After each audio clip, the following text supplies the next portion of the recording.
Hey guys, Ultimate Nova fan here. So in today's video, we are taking a look now at Richard Ryder's Friends. I took the liberty of finding another um, panel, art panel. This is from the first issue of The Man Called Nova from the Volume 1 series. And this picture reflects right after Richard um, gets blasted with the Nova Force and has just come out of the hospital and recovered. Um, Basically, the dialogue kind of alludes to that, but it also lets you know uh, what each character represents in the book, and we'll be moving forward who they are. So, if you look here to the left, what you'll see is a panel, like I said before, screenshot that I took. I usually try to find the best representation of something to associate the characters with so that you know where they came from. And I didn't make any of these characters up. I'm not making any of the universe of Nova up. I may take liberty in some of the dialogue that I use, or even skew from the main story in any one book that consists of Richard or Nova or one of the villains. But all in all, it's coming from a source material. So in this panel, you see at the left here is Mike Burley, which is supposed to be the equivalent of Flash Thompson when you start to learn the history of Nova, and you know that the book was inspired by the Spider-Man um, comic book. So Mike is the antagonist, the one that always gets under Richard's skin and bullies him. Slightly to the right there is Donna, which is Mike's girlfriend. And then there's Richard here in the shot, followed by his girlfriend, Ginger. Next to her is Caps, which is known for because he wears baseball caps. And then there is Bernie, the tall guy there, blonde hair with glasses. Um, they could have done anything they wanted with these characters, any type of personalities they wanted to give them. But sometimes, things are simple when you just straightforwardly give them a persona and then let's move on. The book was made in the 70s, so honestly, there wasn't a whole lot of extreme personality traits. And I don't want to use the word stereotypes. Let's just say that there are some typical character developments that was made with these characters that doesn't stray into any gray area or tackles any um, complex issues. Just what it is. It's just guys, girls, high school, adolescents, um, you name it. It's in the book. It's very straightforward. I mean, yeah, there's a dynamic with Rich and his parents, his girlfriend, his friends, even the bully, but nothing overly extreme. It really focuses more on Richard and his newfound powers and learning how to be a superhero at a time where, as the book progresses, you'll appreciate that they are dealing with the Marvel Universe that already has established characters. And he will meet a couple of those people as the book goes on. And it'll challenge him to try to follow in their footsteps. But now that we've seen the picture here of issue one, it's hold on, I want to move and drag the picture away so that now you can see the characters that I created. And these are Richard's friends and I guess his adversary, since we're talking about Mike being his arch nemesis.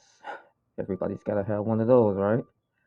Okay, so what I want to do is I want to pan out here for a second, get everybody in the shot, and then we can take a look now at the cast.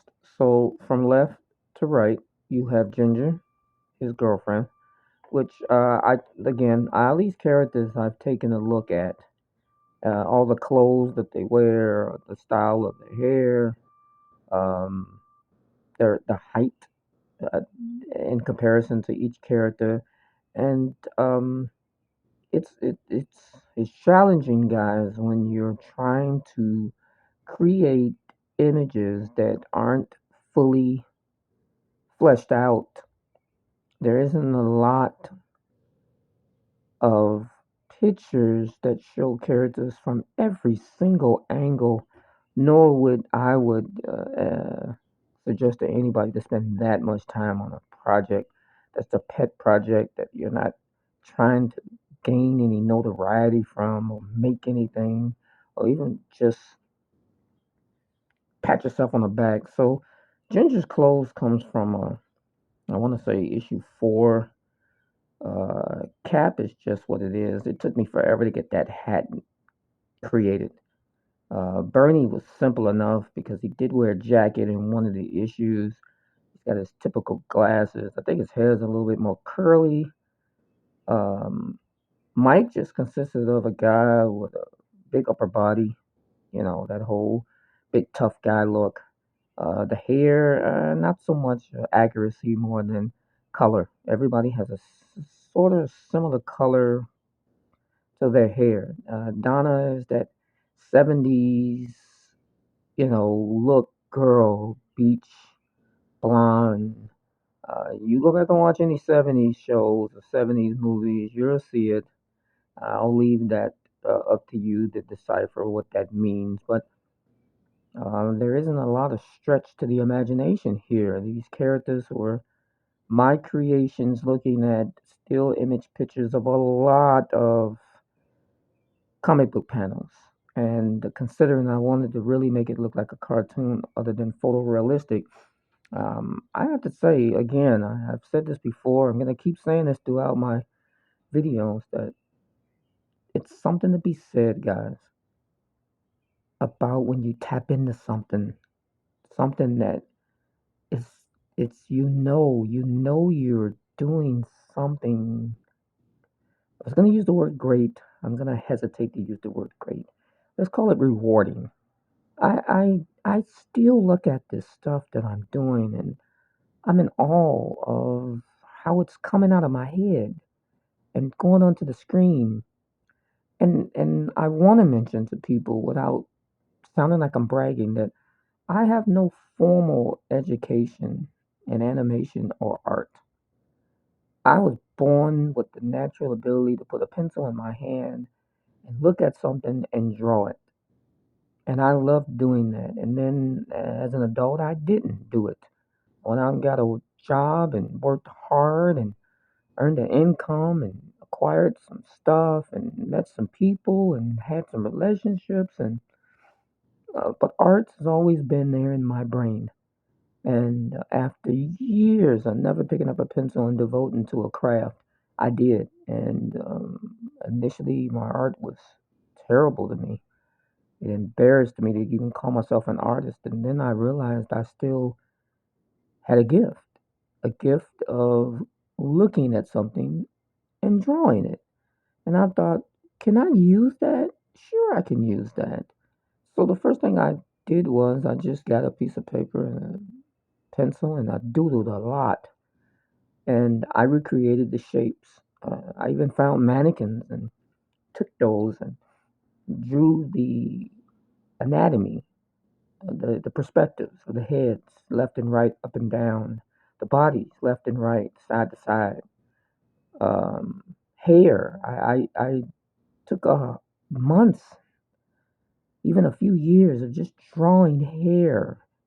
It wasn't about detail. It was about creating a look that, as human beings, we look at things. We identify through what sight, and to see these characters on the screen look like cartoons that were made by a company that does animation.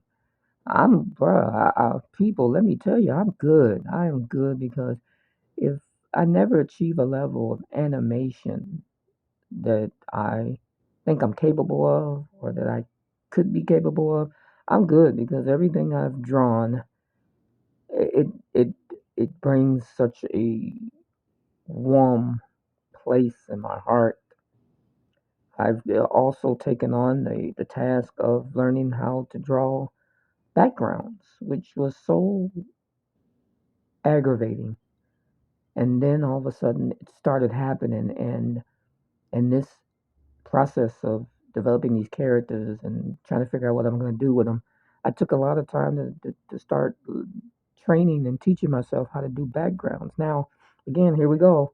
So we got a project where I could move the characters around, but there was no environment. And I did that a lot to test myself. And then I realized I wasn't getting any satisfaction out of that because there was nothing there to challenge me to do something. So I took some time to just learn how to make a background, a wall, a building, a prop, something that would put them in an environment. And yes, ladies and gentlemen, in the world we live in, you can create anything, you can replicate anything, you can fake anything, you can reproduce anything. I could have found backgrounds that are public domain. I could have found images and traced them to look identical.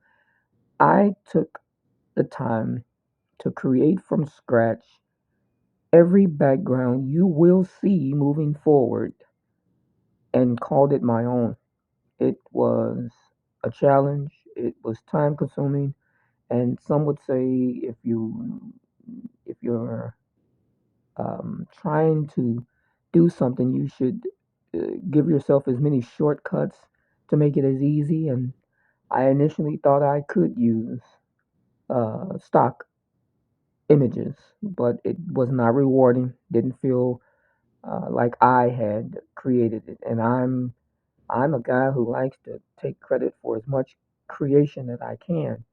Again, I don't do frame by frame. This program lets me create the characters, and then the program manipulates them and adds all the additional keyframes. And it's a great time in the world to get your feet wet and embrace technology and do all those things that we never could do in my generation. So here we are. I'm creating characters. And these characters, again, like the last characters that I showed in my last video, which was Richard's family, these guys move as well. All of them. They all have 6 views. I am only showcasing the front views of these characters, but they all move, as you can see, and I'll do this a lot throughout my videos. Well, I just want people to understand that the process alone to create them was challenging, and then to put them in position to move was challenging, and now to put them in environments where um, they'll seamlessly interact with each other. Um, Bernie's glasses I made from scratch. His eyes, his nose, his mouth, his hair. Very proud of that. The jacket, the shirt.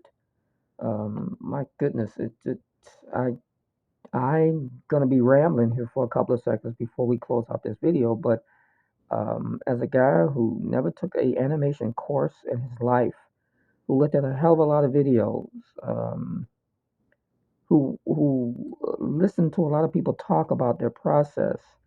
I'm in heaven to tell you that look what I done. Yeah, it sounds cheesy, and I shouldn't say it like that.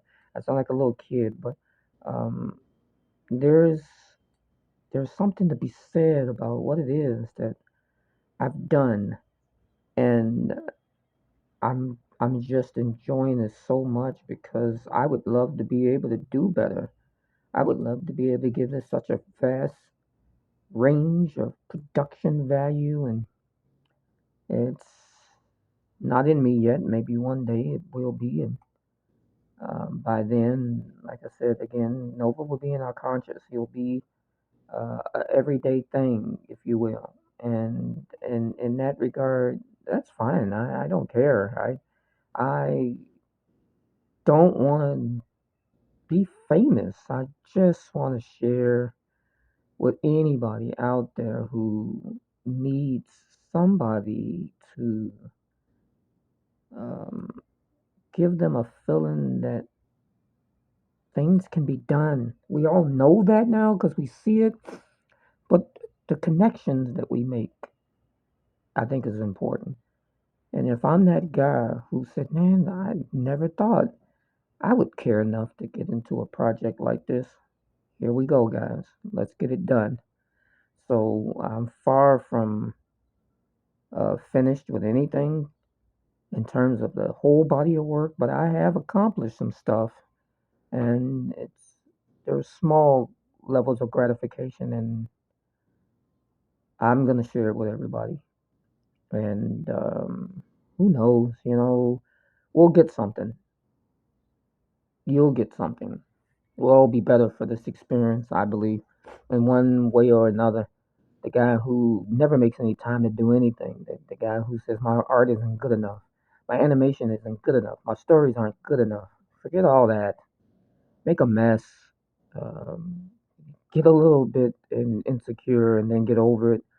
Um, Deal with harsh criticism, and immature critiques, anything that bothers you and stops you from growing and moving. Do it. Do it, do it, do it, do it. And that's all I got for now. And to the next video, Ultimate Nova Fan out.